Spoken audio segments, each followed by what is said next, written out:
Au nom du Père, du Fils et du Saint-Esprit. Amen. La paix de Jésus soit dans votre maison, sa paix et sa joie. Joyeuse Pâques à toutes et tous. Merci Jésus d'être le roi de gloire, le Dieu de nos vies. Amen. Il est vraiment ressuscité. Alors, aujourd'hui, je ne vais pas refaire la lecture proposée puisque je l'ai faite dimanche. Donc, ceux qui veulent aller écouter la lecture de l'évangile du jour et mon commentaire, vous regardez la vidéo de dimanche, d'ailleurs pas la vidéo d'hier matin, mais celle d'avant-hier, du dimanche de Pâques. Puisque j'ai lu ce texte-là. Pourquoi ? Je l'ai lu pour une raison très simple, c'est que, comme c'est marqué ici, comme c'est surtout marqué dans nos cœurs, je suis cofondateur des Amis de Sainte-Marie-Madeleine, et pour Pâques, nous fêtons particulièrement Sainte-Marie-Madeleine, en premier Jésus évidemment, mais Sainte-Marie-Madeleine qui a été donc la première à voir Jésus ressuscité et à dialoguer avec lui. Et ce moment magnifique, donc central, où Sainte Marie-Madeleine tombe à genoux au pied de Jésus en criant « Rabouni !» Rabouni, en criant, j'ai bien dit en criant. On imagine la joie. Non, on n'imagine pas la joie, en fait, puisqu'il n'y a que Sainte Marie-Madeleine qui l'a vécu. Comme ça, la première. Alors, pourquoi je ne vais pas refaire la même vidéo, vous l'avez bien compris. C'est justement l'occasion de réfléchir. Nous sommes catholiques, ou pas, parce que ces vidéos sont accessibles à des non-catholiques, donc il ne nous est pas interdit de réfléchir. Et nous, catholiques, et moi particulièrement, je cherche à comprendre pourquoi Jésus n'a pas choisi la Vierge Marie pour se montrer ressuscité en premier, c'eût été parfaitement légitime. Quand on connaît en plus le lien entre le Sacré-Cœur de Jésus et le Cœur Immaculé de Marie, un amour infini auquel nous n'avons pas accès. Merci Maman Marie d'avoir dit oui. Et nous connaissons aussi Saint Jean, l'apôtre que Jésus aimait. Et pourquoi Jésus ne s'est pas révélé ressuscité à Saint Jean en premier, c'eût été tout à fait légitime et ordonné, au bon sens du terme. Mais non, Jésus a choisi Sainte Marie-Madeleine pour lui faire un coucou puissant. Pourquoi ? Moi j'ai une hypothèse qui tient à la rencontre de Jésus avec Nicodème, quand Jésus explique à Nicodème la naissance d'en haut. Sainte Marie-Madeleine est la personne, la sainte première, qui a vraiment mis en pratique cette naissance d'en haut dont Jésus parle à Nicodème. Et c'est très bien qu'on aborde ce sujet-là maintenant, parce que il y a beaucoup de blablabla sur la naissance d'en haut. Et en fait, la naissance d'en haut, Jésus l'explique très bien, la nouvelle naissance, naître de nouveau, c'est naître d'en haut. Beaucoup parlent de ce terme, naître de nouveau. Mais il ne suffit pas de le dire. C'est ça le problème de tout ce qu'on entend à propos de la nouvelle naissance. Mais on ne va pas parler de nouvelle naissance, on va parler de naissance d'en haut, puisque Jésus a utilisé ce mot-là. C'est dans l'Évangile, j'invente rien. Et Sainte Marie-Madeleine est justement la personne qui symbolise parfaitement la naissance d'en haut. C'est-à-dire que quand elle a quitté sa vie d'avant, dont je ne donnerai pas de détails, à l'exception de dire qu'elle n'a jamais été prostituée, ça c'est du blablabla, du n'importe quoi. On sait que c'est faux, d'un point de vue historique, on sait la vérité, c'est totalement faux. Donc, Sainte Marie-Madeleine, sa vie d'avant ne nous intéresse pas. Personnellement, j'en ai que faire. Ce qui m'intéresse, c'est sa conversion. 180 degrés, pour se tourner vers Jésus et ne jamais reculer. une grande sainte l'a d'ailleurs confirmé, Sainte Thérèse d'Avila, docteur de l'Église, a dit qu'elle avait pris pour modèle Sainte Marie-Madeleine justement parce qu'elle n'avait jamais reculé. Très intéressant pour quelqu'un qui naît d'en haut. Nous en avons bien sûr des preuves très concrètes de l'époque. Sainte Marie-Madeleine est au pied de la croix avec la Vierge Marie et Saint Jean. Excusez du peu. Quel courage, quelle détermination. Jésus nous demande deux qualités qui sont fidélité et constance. Sainte Marie-Madeleine est là. Elle lui verse le parfum à 2 reprises, sur les pieds, sur la tête. Manifestation de confirmation qu'elle n'a pas envie de reculer, de retourner dans sa vie d'avant. Elle avance, elle avance. Et elle avance par amour. Elle avance pas en se disant « j'ai lu dans la Sainte Écriture que c'était bon d'aimer Dieu, donc je le fais ». Non.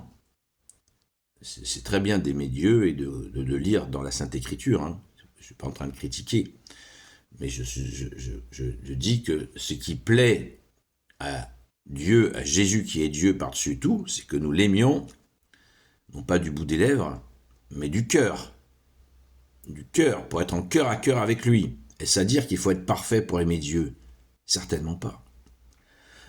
J'aime bien cette phrase qui viendrait de Jésus, qui dit, notre bien-aimé, notre maître, Jésus, seul maître, seul enseignant, seul guide, il nous dit, si vous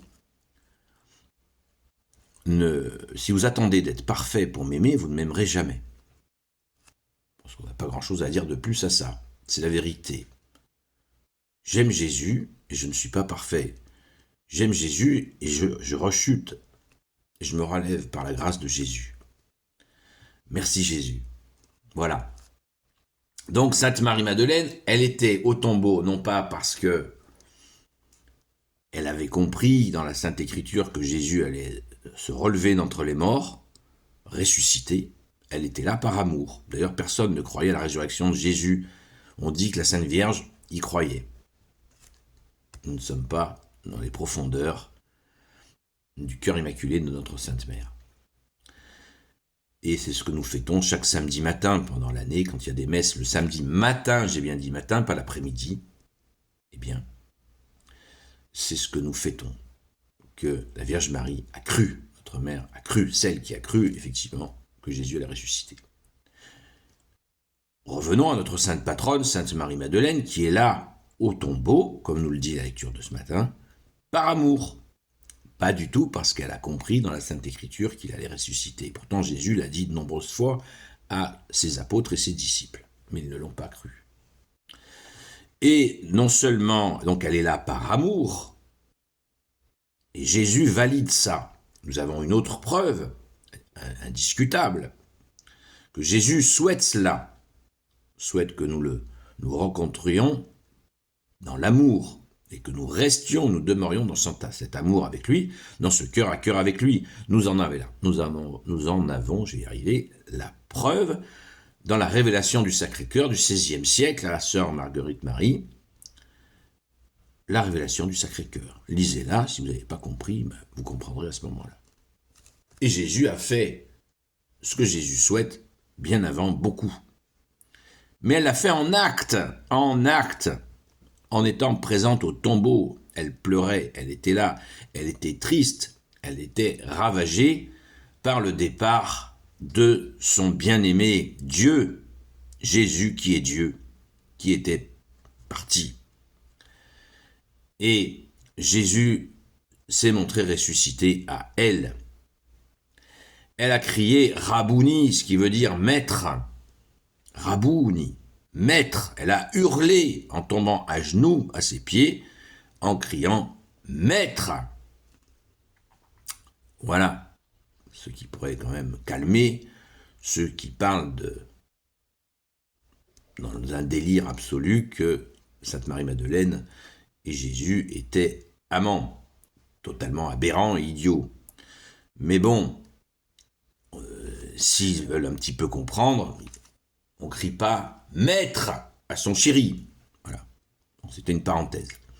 Revenons à ce très sérieux qui est la naissance d'en haut, que Jésus valide. Jésus valide cette naissance d'en haut. Valide qui? L'acteur, cet acteur essentiel de la naissance d'en haut qui s'appelle Sainte Marie-Madeleine. Et oui, Sainte Marie-Madeleine n'a jamais cessé sa mission, comme la Vierge Marie, notre Sainte Mère, n'a jamais cessé sa mission, comme le grand Saint Joseph n'a jamais cessé sa mission dans tous les siècles, et il continue, ainsi que Sainte Marie-Madeleine continue sa mission d'aider ceux qui le souhaitent à naître d'en haut, c'est-à-dire à accueillir l'amour de Jésus et l'aimer en retour, mais par des actes. Par des actes, pas par du blablabla, parce que l'amour sans acte, ça vaut rien. Ça ne vaut rien. L'amour sans acte, ça vaut pas tripette. Ah, je t'aime, et il n'y a pas d'acte d'amour. C'est du bidon.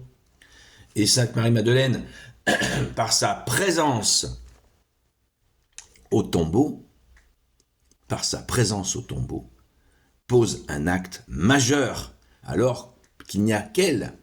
Très tôt le matin, elle était là, dévastée, pleurant sur celui qu'elle aime. C'est pas possible. J'ai été avec lui. J'étais tout le temps avec lui. Ils l'ont tué. Il est plus là.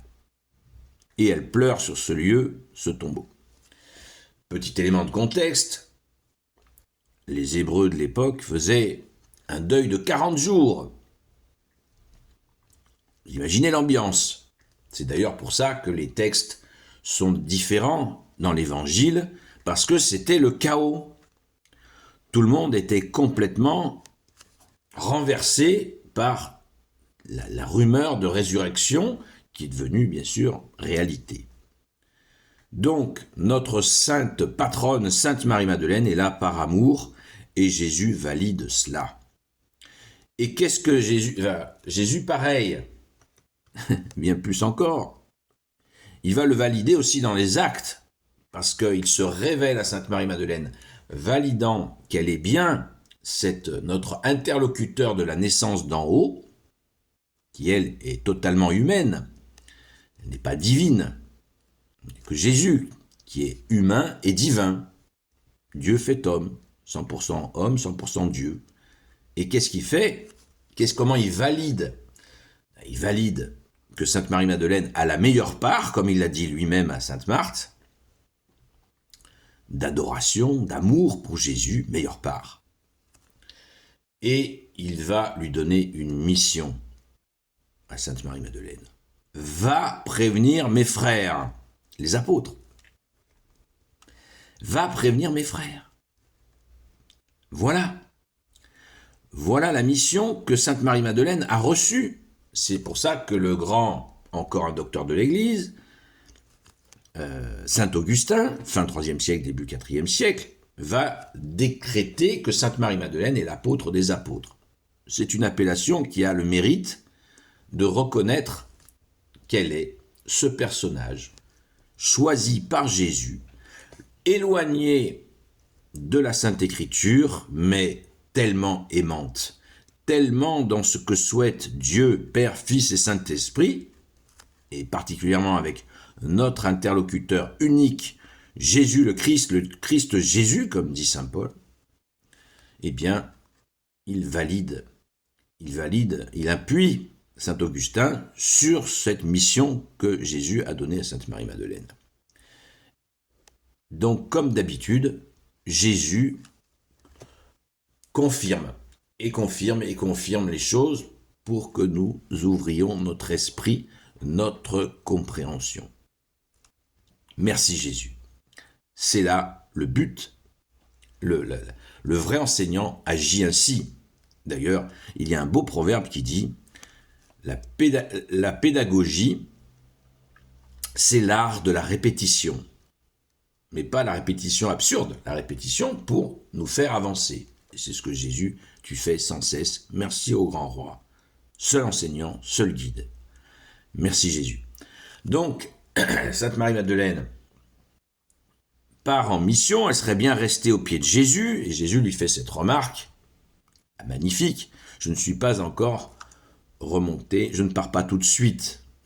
Pour faire court, Jésus lui dit, je ne pars pas tout de suite.